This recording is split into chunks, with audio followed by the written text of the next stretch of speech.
Right around when I was 13, kind of got forced into leading worship one Sunday morning. It was one of the first times I'd ever led worship, and I was really scared. When I left that worship event, I literally had my first experience where I felt like God spoke to me.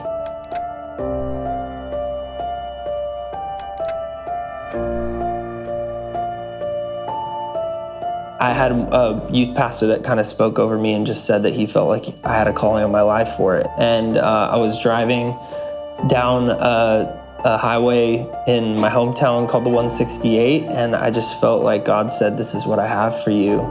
Ever since then, I've kind of pursued music with my whole heart, and then quickly felt like God called me to Nashville. So my wife and I had just gotten married, and we really started, praying if that was what we were supposed to do, and we felt like God confirmed it. And so we moved our entire life out here, and there was just little moments where God would just kind of show off and would just continually remind me that I'm exactly where I'm supposed to be.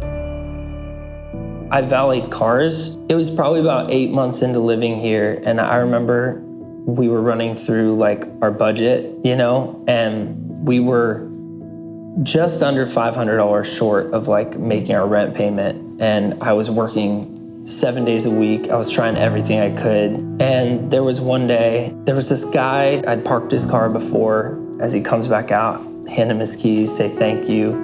He handed me $5, and he pulled his car forward, and then he just stopped, and he sat there for a minute, and I was like, okay, I'm gonna just go over and say something really nicely, hey, could you please move?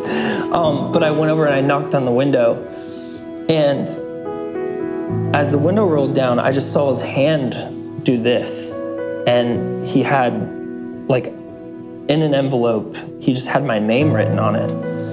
And he looked at me, he goes, "Hey, are you a believer by any chance?" And I said, "Yeah, 100%. He goes, "Man, you'll never believe this, but I'm sitting in my car, and the reason why I'm sitting here, I'm so sorry. I literally, when I handed you that $5, I felt like God told me that you needed this, so here you go."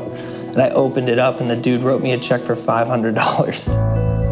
And it was so crazy, dude. I literally cried. I took 5 minutes and just cried. The kindness of God has just been incredible, and it's shown me and my wife and my family that we can trust him with everything. We don't have to give him just a little bit of our life and, oh, here's that, here's it. No, here's everything. Here's all of us. Here's our family. Here's our parenting. Here's our marriage. Here's our finances. Here's everything, our home. It's yours. Do what you will. Let us just be a part of it. We want you to be at the helm.